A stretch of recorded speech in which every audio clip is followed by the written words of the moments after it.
S Great Black Bear Search adalah cerita sampul ke-6 yang dibuat sebagai cerita sampingan pada halaman judul setiap bab One Piece. Ceritanya dapat antara peristiwa Arc Jaya dan peristiwa pasca Enies Lobby. Di sebuah pulau di suatu tempat di Grand Line, S melarikan diri dari sebuah restoran setelah makan tanpa membayar dan Koki mengejarnya. Ketika dia mencapai dermaga, dia berhenti untuk meminta informasi kepada orang-orang tentang Black Bear. Namun pencariannya hanya membawanya untuk menemukan seorang pria yang dikenal sebagai Dr. Black Bear. Tidak menyadari bahwa dia salah orang, S menendang Dr. Black Bear yang menyebabkan penduduk desa marah dan menendangnya ke sungai. Karena pengguna buah iblis, S hampir tenggelam, tetapi setelah hanyut ke hilir, dia diselamatkan oleh seorang gadis muda bernama Moda. Dia kemudian membawa bajak laut yang tidak sadarkan diri itu ke rumahnya di peternakan sapi perah milik keluarganya. Saat dia akhirnya sadarkan diri, S dan Moda resmi bertemu dan Moda memintanya untuk mengantarkan surat untuknya. Sebagai imbalan atas penyelamatan hidupnya, S setuju untuk mengantarkan surat. S pergi ke pangkalan marinir Jitu, tempat surat itu seharusnya dikirimkan. Dia dengan cepat mengalahkan seorang prajurit marinir dan mengambil seragamnya sebagai penyamaran untuk menyusup ke pangkalan. Dia kemudian pergi ke ruang makan dan mengambil makanan untuk dirinya sendiri. Tapi dia mendengar seorang marinir menjelek-jelekkan Shirohige dan memukulinya, sehingga penyamarannya terbongkar. Setelah berhasil menghindari marinir yang mengejarnya, dia kemudian memukuli seorang komandan marinir dan mengambil pakaiannya juga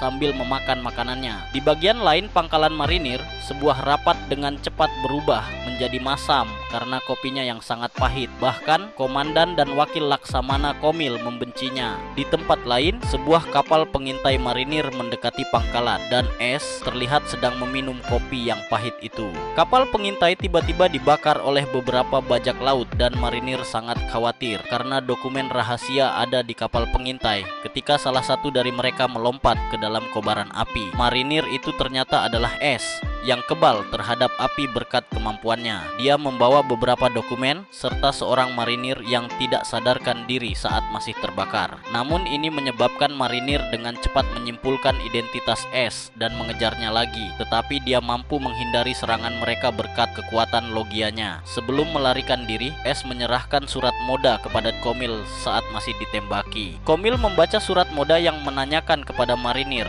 apakah mereka ingin membeli susu darinya. Sebuah kapal makanan marinir singgah di rumah Moda untuk membeli susunya, dan terungkaplah bahwa para juru masak di kapal tersebut adalah orang tua Moda yang dengan senang hati memeluk putri mereka. Karena sekarang ditambah susu, kopi marinir terasa jauh lebih enak. Sementara itu, S berlayar setelah mendapatkan informasi tentang Black Bear dari kapal pengintai marinir dan sekarang siap untuk menemukan dan menghadapi bajak laut pengkhianat itu. Kalau kalian suka video ini, jangan lupa like, share, dan subscribe.